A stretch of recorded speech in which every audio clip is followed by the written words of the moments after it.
Munna bizinesi tumbula bizinesi yo ng'olanga naffe wano ku Wonders Just ku ssente ntono ddala olw'ofuna obukadde n'obukadde bwa bakasitoma. Mulimu ki gw'okola? Bw'olanga naffe tojja kwejjusa, nkiddamu tojja kwejjusa. Okumanya ebisingawo tukubire ku nooti 755 57 44 18. Wonders Just okuyamba guba mutima. Parliamentary caucus back in Parliament here in I'm here to submit my expression of interest for the position of the woman MP for Wakiso district on the NUP parliamentary card. And with me, I moved along with all my originals of the different documents submitted, but I'm also bringing to the different copies. Right away, I'm from UNEP, and I've got a verified copy of the USCE and UCE certificate from UNEP dated 28th May 2025. UNEP would only give me one copy to the EC of the Electoral Commission of Uganda. I beg to submit the different documents, and I want to thank you. Yeah, please go ahead and submit the documents. We shall look at the original.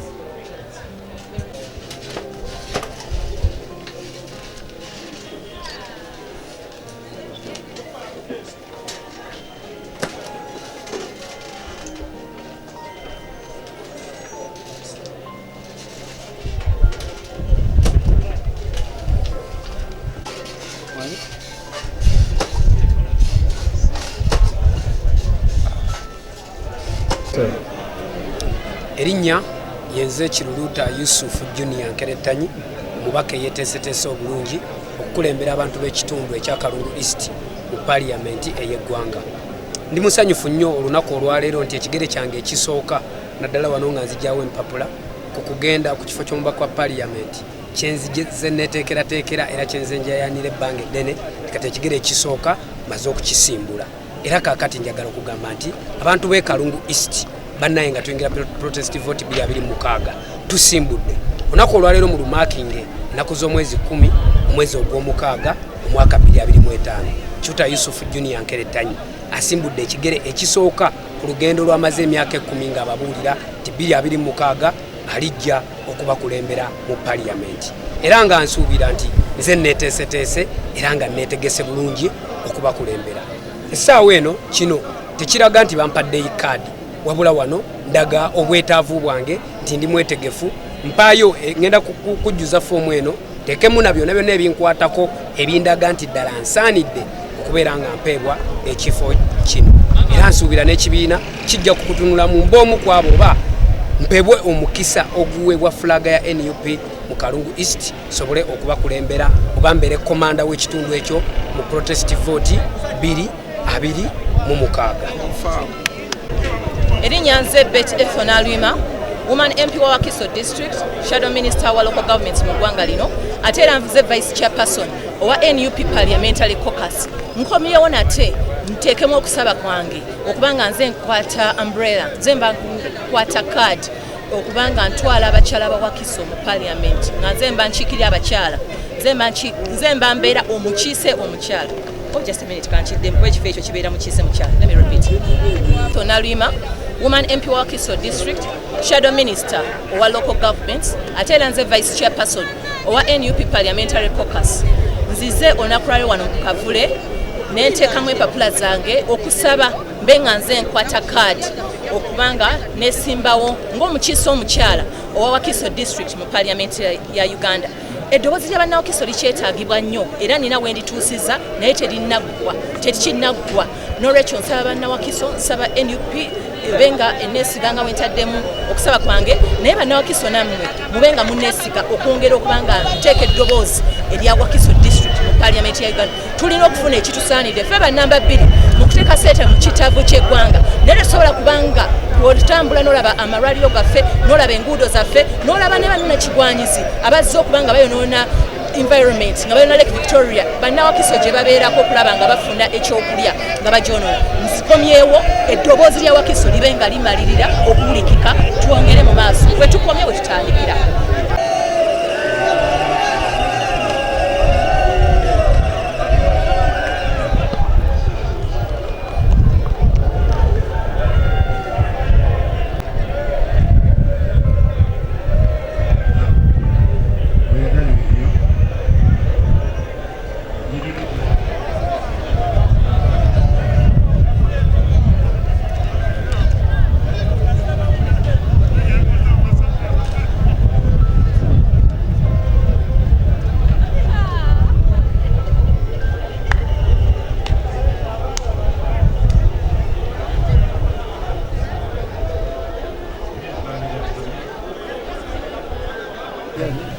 atono kikoli aya erinnya yenze Kiruta Yusufu Junior Nkeretanyi yeteeseteese obulungi okukulembera abantu b'ekitundu ekya Kalungu East mu lukiiko lw'eggwanga olukulu Parliament. Lunaku olwaleero nzijeyo empapula ez'okwewandiisa mu kuvuganya mu kibiina okulaba kwani atwala flaga ya NUP okubeera commander protest vote mu kitundu kyaffe mu kalulu kano akajja 2026. Olunaku olwaleero lwa mukisa gyendi era nga olugendo luno lwentambudde ebbanga lyonna benzizenga ndaga abantu b'e Kalungu amaanyi n'obwesige bye bantaddemu. Olunaku olwaleero nga mpikinze empapula zange kiraga step esooka gye ntandiseeko okulaga nti setegese kubaswaza era nga netegese okubeera nga mbakulembera sikukyamuukiriza bukyamuukiriza. Abantu b'e Kalungu East mbakakasa omwana wammwe gwe mwazaala ne muteekateeka ne mukuza ate era nga essaawa eno mutuuze wammwe ne mumuweerera yetegese okubakulembera ng'ayita mu kibiina kino ekya National Unity Platform. Nzikiriza nti aliyo wa NUP era ne bannange nga nange bwe ziggyeyo empapula abalala bangi abagenda okujja bazijjeyo. Sigamba nti bonna babi bonna balungi wabula essaawa eno nze nsaanidde kubanga neeteeseteese era nga neetegese bulungi okubakulembera. Bwe binaaba bizze bubi ne batampa mu mukisa kubanga tugenda n'amaanyi g'abantu. Amaanyi g'abantu gwe ganaaba tegampadde buyinza obwo nja kudda emabega w'oyo amaanyi g'abantu gwe ganaaba gasazeewo gwe banaakwasa flaga ate tugende mu maaso no protest vote olutalo olw'okununula eggwanga lyaffe.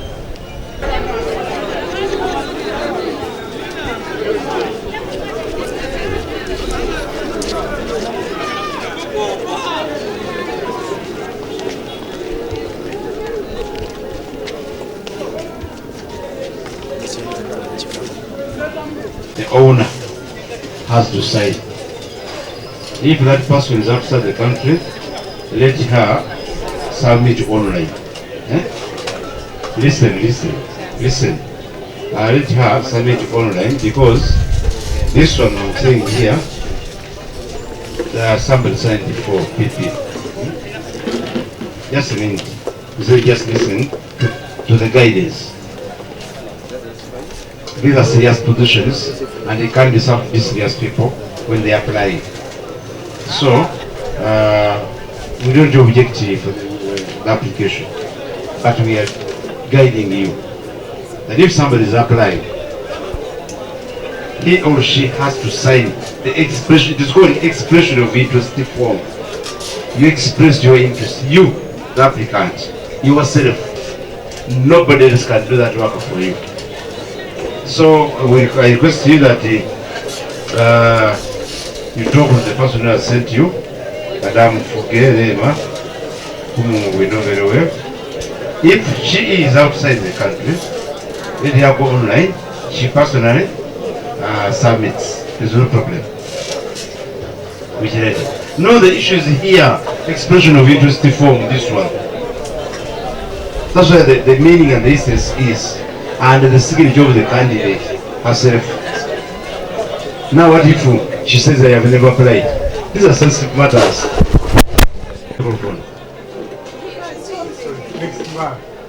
Next month. No, the only advice I can give in the meantime is that she applies online and on our email, it's there, we shall definitely respond. Thank you very much. Yes, does that serve these MPs? Kati deputy mayor wa Lubaga yabadde nzize okupikinga empapula ze olwokuba ye taliiwo aliko obweru eggwanga yabadde afunye empapula zino ne tuzimukolera bulungi nnyo era n'atuweezaako n'ebbaluwa etukakasa nti tujje mukolera empapula zino za meeting.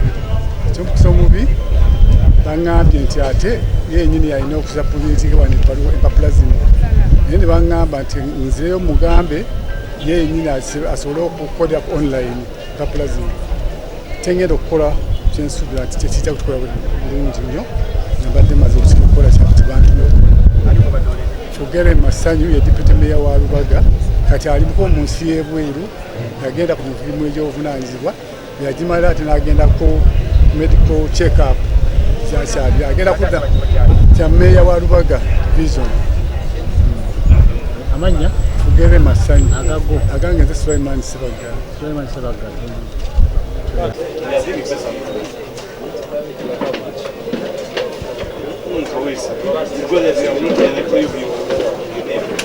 What if you say you write it? I'm not sure. For us, it's not taken seriously. I'm telling you, sitting here, please, I've come from UNEP. From farm. The status. You never know. But this, and they are only certified by the issuing authority. The Uganda National Examinations Board do verify results for O level and A level. Please do that. We are going to receive this one and put it in the separate file with his. When you bring those ones, you shall attach, and it will be complete. There. Yes. Why do you want to do it? Yeah? Because you passed them. You did your papers. You have the basics. Please go and certify them. All those I have seen in having two O and A. It is important. It's for your own good. You need to be sure. And why you are doing it now that we are preparing you for nomination. The other nomination, others if you had come to have a nomination with these ones, you'd be chased, and there would be no time. Okay.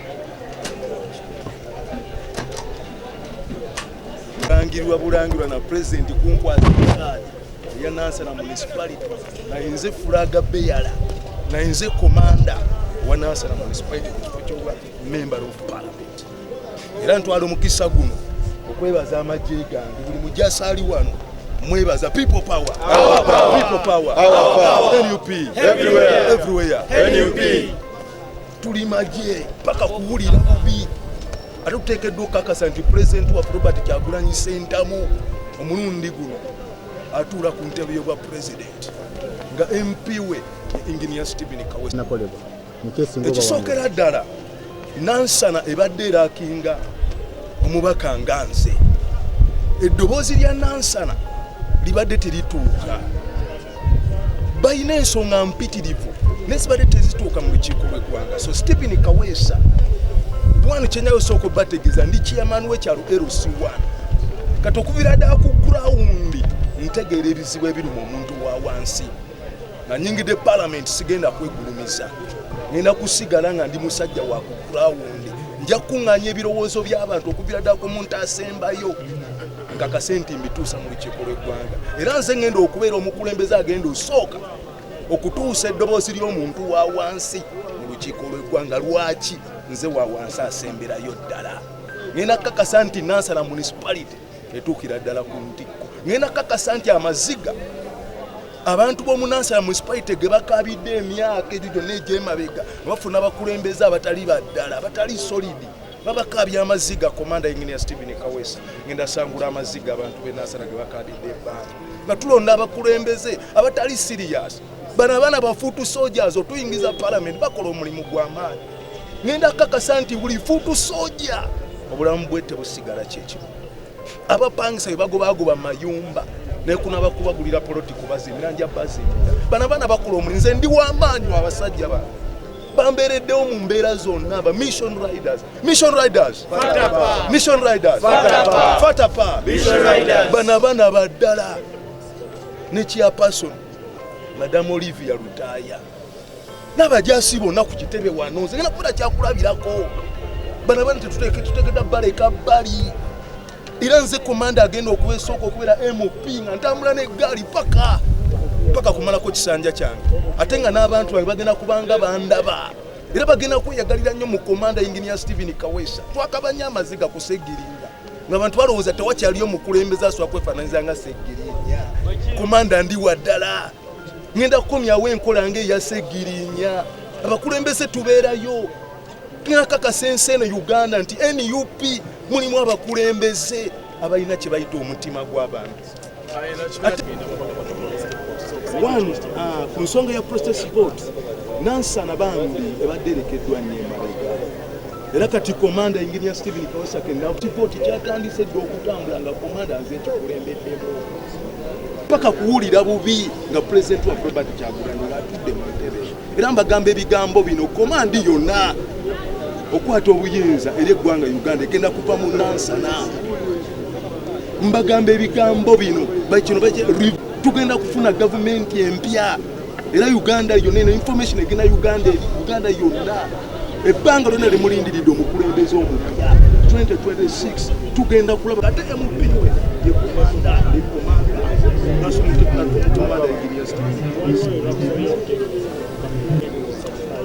akapapula ako abantu abo lwakuba nti badde tebakatugambye ate ku luli nze nakwata kyakubiri ku luli mu saidi y'abawabuzi naye kalulu kawonna akyali kyakusatu so ku luli twakawayo akapapula ako akasatisfying documents zaffe naye eno ekasabiddwa kati generally olunaku olwenkyankomawo nga komanda nze situula komanda tatuula olunaku olwenkya era nga mbagambiddewo nti enkya era kumakya kuleeta akapapula akasatisfying empapula za komanda paka kuwulira bubi lwaki MP twamufunye dda tetukyalina kulinda kule tukyalina kunoonya kulala komanda engineer Stephen Kawesa MP national the people power people power NUP mission riders patapa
Nabebase wano okay hey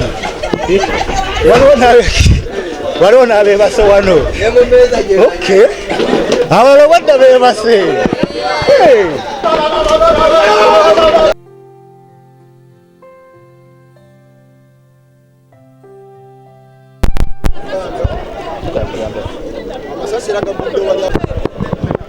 watukozeeko nnyo efujjo ya bwati wano Mugumba yali namusika busisi bwati ne kumoloka twekumoloka bannange wali walina kumoloka twekumoloka twale omubaka mu ddwaliro kansala olabo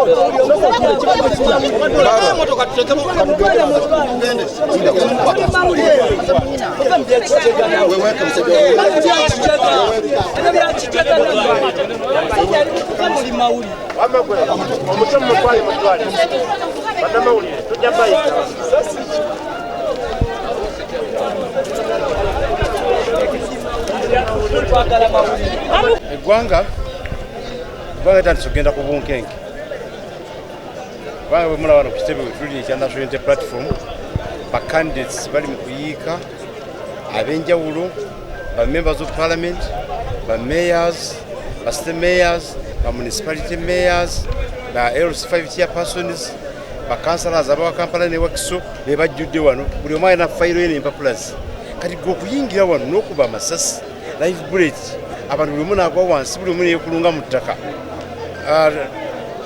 kijjawo okutegera kw'omuntu ekyo kikola otya mu kitebe oyingira otya mu kitebe n'okubamu amasasi kukozi ki pati wali kozi yonna abantu bakakamu abantu buli mwaita mpapulazi mu mirembe ngera mwenna mumadde mujamula kubanga biri live everywhere.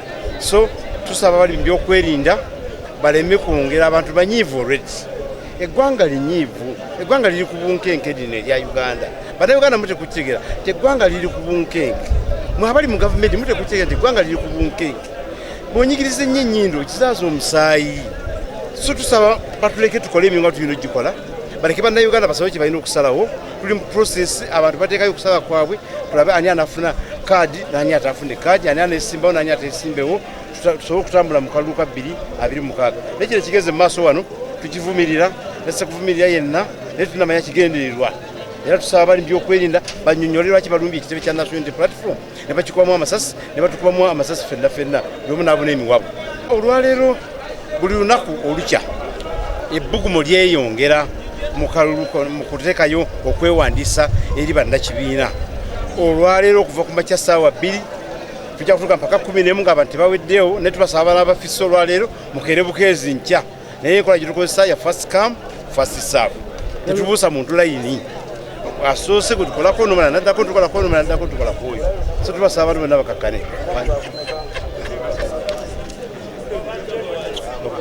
Tubadde kaweepe esimu ate ne batusindikira videos eziraga poliisi ng'ekulemberwa oyo DPC wa wano ewandegeyanga bayingidde wano ne bakola efujjo ne bakuba amasasi abantu bafa awamu balumiziddwa. So kikolwa kya butiitiizi era kyetutegeddeko sofa nti babadde baagala emmotoka kubanga mbu bagirabe nga olinga gyakidizayinize mweringa emmotoka gye Museveni gyatambulirako nga monitoringa nyiririza amagye. Kati imagine kati batuuse ne ku extent eyo era tubadde tugezaako okubengeji okubabuuza naye ebyembi batugambye nti batute banaffe basatu tukyagezaako okufinding out bani abalala baweza okuba bakutte. So yembeera eriwo naye ekikolwa kya butiitiizi tubadde tubagamba ebbanga lyonna lyonna nti poliisi bweba eyina kyeyagala wano basobola otukubira oba basobola onotuwandiikira ne tubalaga ne tubabuulira kyonna kyonna. Oli bw'aba akoze ekintu kyonna kyonna ekimenya amateeka teweetaaga kulaidinga kitebe. Tuli katumulaba abantu baffe bali wano abantu bazze wano okuexpressinga interest naye laba embeera eri wano naye ate si wano wokka nga bwe mbagambye mbaddekawo empaawo amagye ne gajja ne gatandika okuba abantu baffe bakandideeti baffe ne babagobaganya n'ebirala bwe bityo. So kya buswavu naye ekikolwa kya butiitiizi. Munna bizinesi tumbula bizinesi yo ng'olanga naffe wano ku Wonders Just ku ssente ntono ddala olw'ofuna obukadde n'obukaddiwa bakasitoma. Mulimu ki gw'okola buulanga naffe tojja kwejjusa nkiddamu tojja kwejjusa. Okumanya ebisingawo tukubire ku nooti 755 57 44 18. Wonders Just okuyamba guba mutima.